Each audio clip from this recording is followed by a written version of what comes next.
రాత్రి నిద్రపోయే ముందు ఒక వీడియో చూడడం జరిగింది. ఏందయ్యా అని అంటే నాకైతే చాలా బాధేసినటువంటి సంఘటన అది. బేసిక్గానే మాల వేసుకున్నటువంటి ఏ భక్తుడైనా సరే చాలా ప్రశాంతంగా ఉంటాడు. ఇన్ఫ్యాక్ట్ నాకు తెలిసి ఒక మాలలో ఉన్నా కానీ లేదా ఫాస్టింగ్లో ఉన్నా కానీ లేదా హైందవుడు ఎవరైనా సరే ఏ హైందవుడైనా సరే తను ఒక దీక్షలో ఉన్నప్పుడు చాలా ప్రశాంతంగా ఉంటాడు. తనని తాను హామ్ చేసుకోవడం కానీ తన చుట్టుపక్కల ఉండేటువంటి వాళ్ళని కానీ అసలు ఎవరిని హామ్ చేయడు. ఈ లక్షణం కేవలం హైందవంలోనే ఉందనేటువంటిది వాస్తవం. అట్లాంటిది నిన్న కరీంనగర్లో రాత్రిపూట జరిగినటువంటి సంఘటన ఏదైతే ఉందో మాట్లాడుకోవడానికి నాకు చాలా బాధాకరంగా ఉంది. దాని గురించి ఈ సందర్భంలో చెప్తుంటే నాకు ఇంకా చాలా పెయిన్ఫుల్గా అనిపిస్తూ ఉన్నది అనేటువంటిది వాస్తవం కూడా. నిన్న జరిగింది ఏందయ్యా అనంటే కరీంనగర్లో హనుమాన్ మాలధారులంతా హనుమాన్ భక్తులంతా హనుమాన్ మాల వేసుకున్నటువంటి హనుమాన్ భక్తులు హనుమాన్ మాలధారులు ఎవరైతే ఉన్నారో వాళ్ళు హనుమాన్ శోభాయాత్ర చేయడానికి ఆ గుడి నుంచి అప్పుడే బయలుదేరడం, ఆ వెంటనే కాస్త దూరం రాగానే కొంతమంది పిచ్చి మూకలు అల్లరి మూకలు లేదా ఇంకొక పదం వాడాలి కానీ వాడకూడదు, నేను కెమెరా ముఖాన ఉన్నాను కాబట్టి, కొంతమంది వచ్చేసి కత్తులు తిప్పుతూ వాళ్ళ ముందు కత్తులు ఇలా తిప్పుతూ దుర్భాషలాడుతూ హనుమాన్ భక్తుల్ని రెచ్చగొట్టే ప్రయత్నం చేశారు. కాస్త వాగ్వివాదం జరిగింది, అది మాత్రం వాస్తవం. ఎందుకంటే రెచ్చగొట్టే విధానంకి వస్తే మాత్రం హనుమాన్ భక్తులే కాదు ఏ భక్తుడు కూడా ఏ స్వామి మాలలో ఉన్నటువంటి వ్యక్తి కూడా పెద్దగా అంటే కొట్టడు తిట్టడు, కేవలం వద్దు స్వామి వెళ్ళిపో స్వామి జై శ్రీరామ్ అనేటువంటి నినాదాలు తప్ప ఎక్కువ ఎవరు మాట్లాడరు. కానీ నిన్న కరీంనగర్లో పోలీసులు అక్కడ వాగ్వాదం జరుగుతున్నటువంటి సందర్భంలో పోలీసులు వచ్చి హనుమాన్ మాలధారుల పైన హనుమాన్ భక్తుల పైన లాఠీచార్జ్ చేసి హనుమాన్ భక్తులని హనుమాన్ మాలధారులని పోలీసు వాహనంలో ఎక్కించి వాళ్ళని తీసుకెళ్లి పోలీస్ స్టేషన్లో అరెస్ట్ చేసి పెట్టినటువంటి సంఘటన ఏదైతే ఉందో చాలా బాధాకరం. ఇది ఈ తెలంగాణ రాష్ట్రంలో రజాకార్ పాలన నడుస్తుందా లేదా తొత్తుల పాలన నడుస్తుందా లేదా ఒక్క అప్పీజ్మెంట్ పాలన నడుస్తుందా అనేటువంటి దానికి సమాధానం రేవంత్ రెడ్డి చెప్పాల్సినటువంటి అవసరం ఎంతైనా ఉన్నది. ఆడ పక్కనే ఉంటాడు కూతవేటి దూరులో పొన్నం ప్రభాకర్ అనేటువంటి మంత్రి. ఏమయ్యా పొన్నం ప్రభాకర్, నీ ఇలాకాలో జరిగింది రాత్రిపూట తీసుకుపోయి హనుమాన్ మాలధారుల్ని హనుమాన్ భక్తులను తీసుకుపోయి అరెస్ట్ చేసిర్రు కదా, దాంతోపాటు కొంతమంది బీజేపీ నాయకులను కూడా తీసుకుపోయి అరెస్ట్ చేసిర్రు కదా, ఎందుకు అసలు లొల్లి ఎవడు స్టార్ట్ చేసిండో వాడిని ఎందుకు అరెస్ట్ చేయలే మీరు అని నేను ప్రశ్నిస్తా ఉన్నా. హనుమాన్ మాలధారులు అంటేనే చాలా ప్రశాంతంగా ఉంటారు వాళ్ళు, అట్లాంటి వాళ్ళని తీసుకుపోయి అరెస్ట్ చేస్తారా? తప్పు చేసింది ఎవడు, మీరు అరెస్ట్ చేసింది ఎవరు? పోనీ నార్మల్గా గొడవ అవుతుంటే తీసుకుపోయి అరెస్ట్ చేసిరా అంటే అట్లా కూడా కాదు, వేరే ఎవడో బయటోడు వచ్చి కత్తి తిప్పి ఇచ్చేసినందుకు హనుమాన్ మాలధారుల్ని హనుమాన్ భక్తుల్ని కట్టేసి మరి కొట్టి మరీ తీసుకుపోతారా మీరు? ఒక వీడియో ఉన్నది, పోలీసు జీబ్లా బయట నుంచి అతను ఇలా పట్టుకొని ఉంటే అదే స్పీడ్లో తీసుకొని రయ్యని పట్టుకోపోయారు మీరు. ఏం మనుషులు అనుకుంటారా ఇంకేమనుకుంటారు మీరు? నాకు అర్థం కాదు. హనుమాన్ మాలధారులు అంటే కాస్త కూడా భయం భక్తి లేదా? కేవలం హనుమాన్ మాలధారులనే ఏముంది, హిందువులు అంటేనే ఏమాత్రం భయం భక్తి లేదా? ఇదే సందర్భాల్లో అనాలనిపిస్తుంది. మొన్న నవనీత్ కౌర్ రానా తెలంగాణ హైదరాబాద్కి వచ్చినప్పుడు ఒక మాట అన్నది, 15 సెకండ్లు మాకు టైం ఇచ్చి చూడండి మేమేందో చూపిస్తామని చెప్పేసి. చట్టం చేతిలో తీసుకోరు హిందువులు, గుర్తుపెట్టుకోర్రి. చట్టం కనుక హిందువుల చేతిల్లోకి తీసుకొని ఉంటే పరిస్థితులు ఇంకోలాగా మారుతాయి. ఇది హెచ్చరికే అనుకోండి, వార్నింగే అనుకోండి, ఇంకేదైనా అనుకోండి. అరే ఎంతసేపు హైందవుల మీద దాడులు చేసుకుంటూ బతుకుడేనా? ఏం ప్రశాంతంగా ఉండేది వాళ్ళు ఒక్కరేనా? ఈ ప్రపంచంలో నేను మాట్లాడితే ఏదన్నా అంటారు కానీ ఈ ప్రపంచంలో ఎక్కడ చూసుకున్నా ఎట్లా చూసుకున్నా కానీ దాడులు ఎక్కడ జరిగినా కానీ దాని వెనకాల ఒక్కరే కనిపిస్తూ ఉంటారు. ఎందుకు? కేవలం వాళ్ళే ఎందుకు కనిపిస్తూ ఉంటారు? ఇవి మాత్రం వద్దు. మెజార్టీగా ఉన్న హిందువుల్ని తీసుకుపోయి లోపలేస్తే మాత్రం ఇష్యూలు. మెజార్టీగా ఉన్న హిందువులే సైలెంట్గా కనిపిస్తారు కాబట్టి తీసుకుపోయి లోపలేస్తారు. హిందువులు మనుషులు కాదు వీళ్ళ దృష్టిలో. అండ్ దట్టు అనాలి. నిజంగా ఒక్కొక్క బాధ అనిపిస్తూ ఉంటుంది ఈ మాట చెప్పడానికి. హైందవులది కూడా తప్పే. కారణం ఏం తెలుసా? ఐక్యత అనేది లోపిస్తుంది, ఏకత అనేది లోపిస్తుంది. నేను చూపిస్తా చూడుర్రి మీకు. నిన్న కరీంనగర్లో జరిగినటువంటి ఆ ఘటనకు సంబంధించిన వీడియో నా దగ్గర ఉన్నది, నేను అది చూపిస్తా. ఇవే కాదు ఇంకా చాలా ఉన్నాయి నిన్నటి వీడియోలు. ఆ పోలీసు వాహనంలో అతన్ని ఎత్తుకు తీసుకుపోతున్నటువంటి విషయం ఏదైతే ఉందో అసలు చాలా దారుణం. అది చూస్తున్నప్పుడు రక్తం మరిగిపోయింది వాస్తవం చెప్పాలంటే నాకు. కానీ అయినప్పటికీ ఏం మాట్లాడలేం గట్టిగా, కాబట్టి కాస్త ఆగిపోయి ఉన్నాను నేను. చూపిస్తా ఆగండి. అసలు హనుమాన్ భక్తుడిని ఏ విధంగా లాక్కుపోతున్నారు పోలీసులు అనేది చూస్తే నేను కాదు మీరే అంటారు ఇంత జరుగుతుందా అనేటువంటి మాట. కాస్త కూడా హిందువులంటే ఇది లేదు, హిందువులంటే ఏమీ లేదు. ఇక చూడరు, ఈ వీడియో చూడరు. ఇది పోలీస్ వాహనం. ఇక చూడరు ఎట్లా కొట్టి హనుమంతుని భక్తుని పట్టుకోబోతున్నారు. అది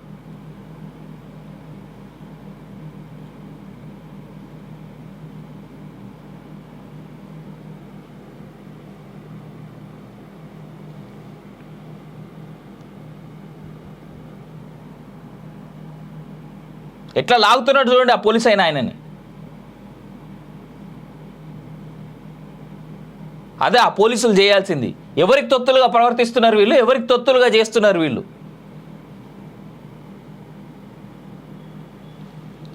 ఈ వీడియో చూడుర్రి. ఇది పోలీస్ స్టేషన్ ముంగట రోడ్డు మీద ధర్నా. రాత్రి ఎన్ని గంటలకి? ఇది 9:30 నుంచి మొదలైంది ఈ ఇష్యూ. రాత్రి 11, 12, 1 గంట అయ్యేదాకా ఇదే నడుస్తూ ఉంది. ఎవరి మెప్పు కోసం ఇట్లా తయారై ఈ విధంగా ప్రవర్తిస్తున్నారు పోలీసులు అనేది కూడా పోలీసులు చెప్పాల్సినటువంటి సందర్భం ఉన్నది. ఎవరిని కాపాడడానికి? ఒక్క లఫుడ్ నా కొడుకు వచ్చేసి కత్తి పట్టుకొని హనుమాన్ భక్తుల ముందు పేటరేగితే వాళ్ళ కోపం రాదా? గుర్తు పెట్టుకోండి ప్రజలారా, హైందవులు ఐక్యత చూపెట్టేంత వరకు ఇలాంటివి జరుగుతూనే ఉంటాయి.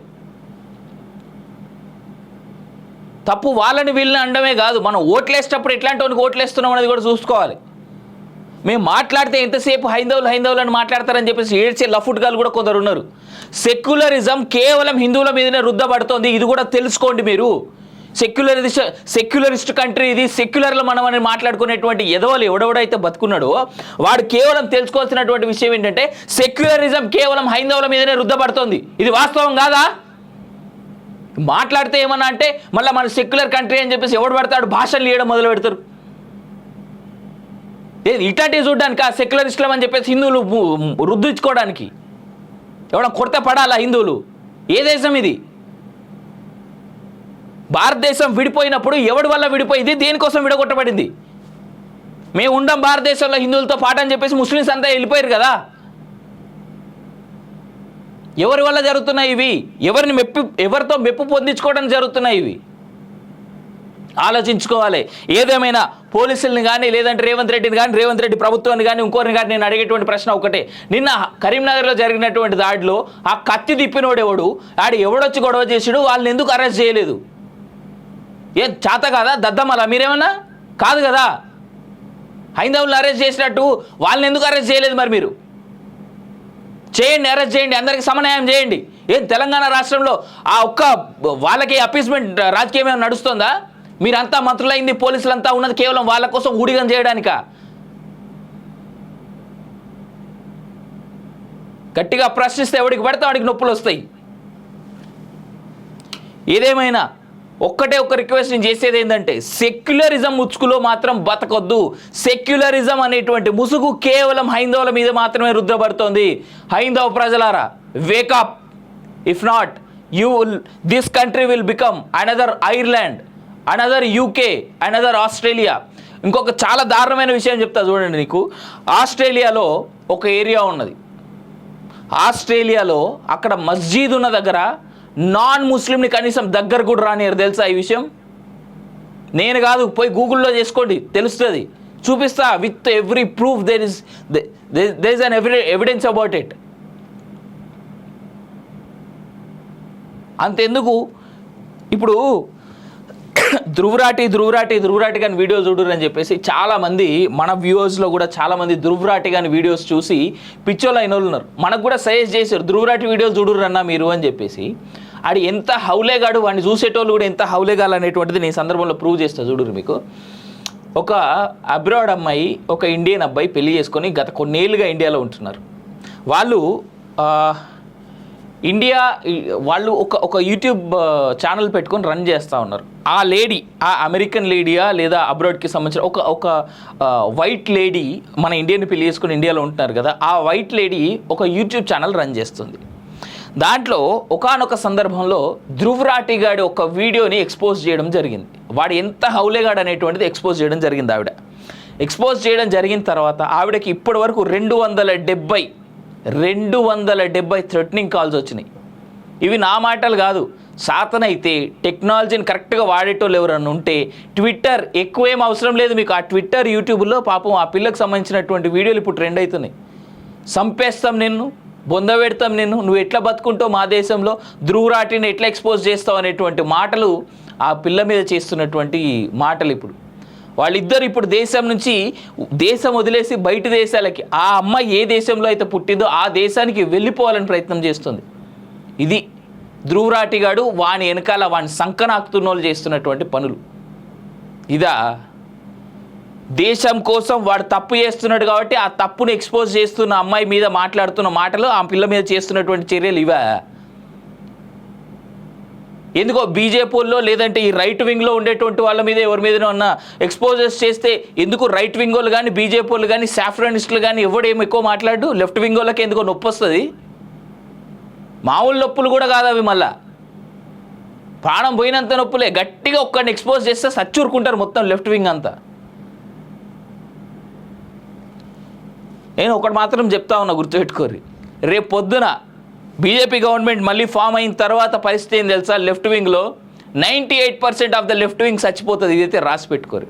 కారణం ఎవరో కాదు, వాళ్ళ మీద పెట్టబోయే కేసులు, వాళ్ళు చేసినటువంటి తప్పుడు ప్రాపగండాస్ మీద పడబోతున్నటువంటి కేసులు, ఇవన్నీ వాళ్ళ బొందకు వాళ్ళే చుట్టుకుంటున్నారు. ధ్రువ్ రాఠీ గాడి వీడియోలు చూడడం మానేరి, అన్నీ సగం సగమే చెప్తున్నాడు వాడు. ఎంత లఫుట్గాడంటే, పోనీ ఆయన వీడియోలు చూసేవాళ్ళు ఏమైనా చక్కదనమోళ్ళ అంటే వాని వీడియో చూసి ఇదే మొత్తం నిజం అనుకునే సగం దేడి దిమాగ్గాలు. ఆడు బుర్రా ఎక్కడ ఉంటుందో కూడా అర్థం కాదు, కింద ఉంటుందా ఆ కింద ఉంటుందో కూడా అర్థం కాదు. అట్లాంటి వాళ్ళు తయారయ్యారు భారతదేశంలో. ఆడు పేపర్లో సగం రాసిందే కోట్ చేస్తాడు, కిందున్న సగం మ్యాటరే చదివి చెప్పడాడు.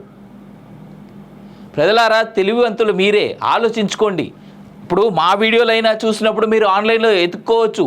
యూట్యూబ్ ఉన్నది, గూగుల్ ఉన్నది, కరెక్ట్ ఇన్ఫర్మేషన్ మేము చెప్తున్నామా లేదా అనేది మీకు తెలుస్తుంది. అది తెలుసుకోండి. తద్వారా మీరు కరెక్ట్గా ప్రవర్తించండి. ఫైనల్గా ఒక్క మాట, బండి సంజయ్ గారు నిన్న కరీంనగర్లో లేరు. ఆయన కాశీ పట్టణంలో నరేంద్ర మోడీ గారి కంటెస్టింగ్ సీట్ ఏదైతే ఉందో అక్కడ ప్రచారంలో భాగంగా ఆయన కాశీలో ఉన్నారు.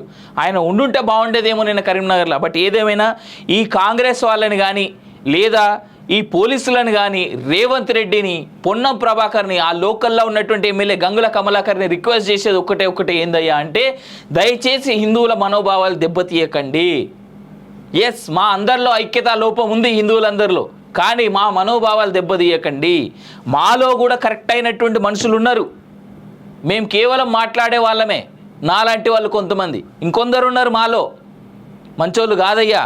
చాలా జాగ్రత్తగా, మాతో చాలా జాగ్రత్తగా ప్రవర్తించండి. మేమంతా ఒక సమయం కోసం ఎదురు చూస్తున్నాం. ఆ సమయం వచ్చిందంటే నిజంగా నవరీత్రాణ అన్నట్టుగా ఆ 15 సెకండ్ల సమయం సరిపోద్దేమో. ఆలోచించుకోవాల్సినటువంటి మాట, ఆలోచించుకోవాల్సినటువంటి భావన ఉన్నదని చెప్పేసి చెప్తా ఉన్నాం. 15 సెకండ్లటువంటి మాటను నేను సమర్థించను, కానీ ఒక్కటి మాత్రం వాస్తవం ఏంటంటే, దయచేసి అపీజ్మెంట్ పాలిటిక్స్, అపీజ్మెంట్ పొలిసిజం చేయకండి. పోలీసు అన్నలారా, మీరంటే మాకు చాలా రెస్పెక్ట్. పోలీసు డిపార్ట్మెంట్లో ఉన్నటువంటి హోంగార్డులకు రావాల్సినటువంటి జీతాల కోసం మా కాలేజీ టీవీ తప్ప ఇంకెవరు కొట్లాడతలేరు అనేటువంటిది మాత్రం గుర్తుంచుకోండి. మేము ఏదైనా చెప్తే ఎంత బాధతో చెప్తాం, ఎంత ఆక్రోశంతో, ఎంత ఉద్వేగంతో చెప్తాం అనేటువంటిది కూడా తెలుసుకోండి. మాకు బాధ అయినప్పుడు మాత్రమే ఆక్రోశం, ఉద్వేగం వస్తుంది అనేటువంటిది కూడా మీరు అర్థం చేసుకోవాలని చెప్తా ఉన్నా. నేను పోలీస్ అన్నలకు రిక్వెస్ట్ చేసేది ఒకటే, దయచేసి మీరు లాఠీలెత్తి హైందవుల మీద దాడి చేసే ముందు, అది మాలలో అయ్యప్ప మాల భక్తులపైన సరే, హనుమంతుని మాల భక్తులపైన అయినా సరే, వెంకటేశ్వర స్వామి మాల భక్తులపైన అయినా సరే, భవానీ మాలలు వేసుకున్నటువంటి మాలధారులపైన అయినా సరే, నిన్న జరిగినటువంటి సంఘటన, నిన్న మీరు చేసినటువంటి తీరు నిజంగా అమానుషం, చాలా బాధాకరం. అయ్యా హనుమంతుని భక్తులపైన ఎవరైతే దాడి చేశారో, ఎవరైతే వాళ్ళ ముందు వచ్చి కత్తి తిప్పి ఈ దుర్భాషలాడుతూ హనుమాన్ భక్తులను రెచ్చగొట్టారో ముందు వాళ్ళ మీద చర్యలు తీసుకోవాల్సిందిగా కోరుతా ఉన్నాం మేము.